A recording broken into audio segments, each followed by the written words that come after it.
You're sitting across from someone on a first date. The small talk dries up, and suddenly, silence. That awkward, heavy kind where nobody knows where to look. And your brain? It's not blank, it's panicking. You're frantically running through every safe topic you can think of. The weather, a movie you barely watched, some generic question, all just to seem interesting, engaged, like you're worth talking to. But here's the funny thing. Studies show that the harder you try to make things perfect, the faster your brain shuts down. Why? The moment you feel pressure to sound smart, your brain switches into survival mode. It treats this awkward date like an actual crisis. To your primitive mind, the fear of being judged feels exactly like facing a predator in the wild. And instead of helping you think of a witty comeback, your brain does something worse. It freezes. That painful silence isn't a personality flaw. It's just a basic biological reflex. The harder you chase the perfect answer, the more your nervous system overloads. The part of your brain responsible for smooth, natural conversation, it completely goes dark. So if trying too hard is a trap, what do? Just accept the awkwardness and let it ruin the night? Not quite. Back in 1966, a psychologist ran an experiment that changed how we look at social connection. What he discovered is basically a real-life cheat code for making people like you. He called it the Pratfall Effect. Elliot Aronson, University of California, 1966. His question was simple. What actually makes a person likable? He split people into two groups and had them listen to an audio recording of a guy taking a difficult trivia test. In the first recording, the guy is flawless. He gets 92% of the hardest questions right. He doesn't stumble once. He sounds incredibly smart, but almost intimidatingly perfect.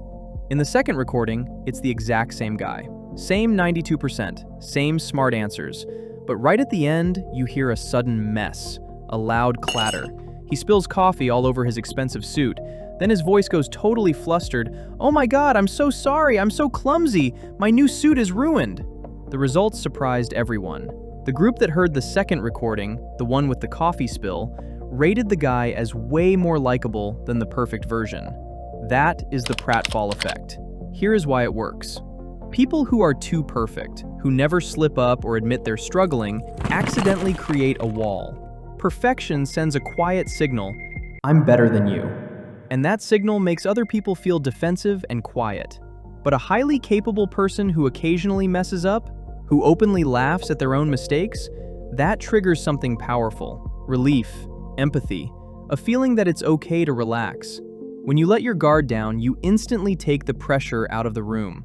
You show the other person, "Hey, you don't have to perform around me either." The real move here isn't to fake being clumsy. It's just to stop trying to look like an all-knowing expert. You don't need the perfect line. You just need to hand the other person the microphone and give them the space to share their own story. But this is where most people get stuck. They open the floor and then have no idea what to do next. Getting them to talk is just step one. The real skill is how you respond. Say you've broken the ice, and the other person sighs and says, "Work has just been so boring lately." Most people respond the predictable way. They nod and say, "Yeah, working for a boss is always tough. Hang in there." And then they wait for the other person to keep the conversation going. That is exactly where the momentum dies. Here's what's actually happening beneath that casual comment. In linguistics, there's a concept called conversational implicature, which basically means people rarely say exactly what they mean. The line, "work is boring," is just the top 10% of the iceberg. Underneath the surface is the real story. A micromanaging boss, months of burnout, or a quiet fear that their career is going nowhere. Great communicators don't just jump to a new topic, and they don't ask lazy interview-style questions like, "Why is it boring?" Because that forces the other person to do a deep, exhausting self-analysis on the spot. Instead, they throw out a specific anchor. They ask a question that targets what's likely hiding below the surface. Bored because you're buried in pointless paperwork, or because of office drama? That specific question does something cool. It wakes up their brain. It bypasses their autopilot response and forces them to actually think. And notice the phrasing, buried in paperwork, office drama. Those aren't textbook words. That's the exact language people use when they're venting to a best friend. That simple shift turns you from a polite stranger into an ally. Their walls drop, they nod, and the real conversation finally starts. Now that works when they give you a hint. But what do you do when they give you absolutely nothing? I'm good. About 2 years. It's fine. One word, robotic answers. Most people just accept them, awkwardly switch to another generic question, get another flat response until the whole thing falls apart. This happens because the human brain loves saving energy. It relies on pre-written social scripts. When you ask a generic question like, "How have you been?" the other person's brain doesn't even fully wake up.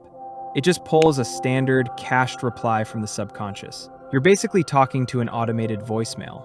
To break that loop, you need a pattern interrupt. It's a simple psychology trick designed to shake someone out of their routine. You say something their brain doesn't have a pre-written script for, something that forces them to actually picture a scene.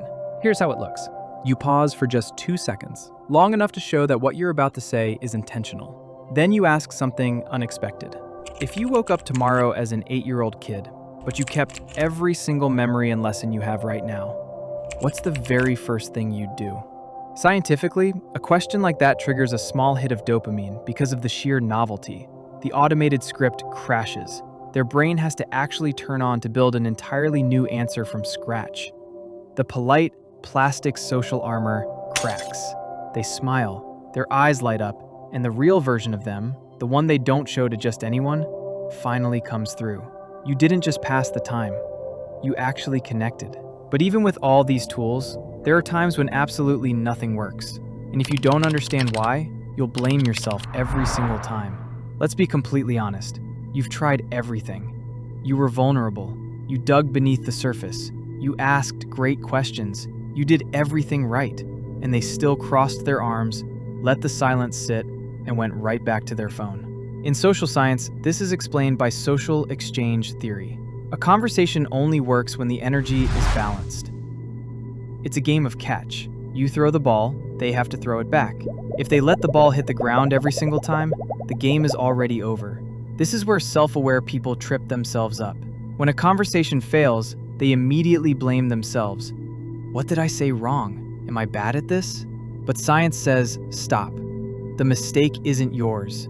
Some people, in that exact moment, are just running on empty. They're emotionally drained, checked out, or they simply have no interest in connecting with anyone right then. You can't water a dead tree, no matter how good your technique is. When someone has already locked their door, your best conversational moves stop being helpful. They just become annoying.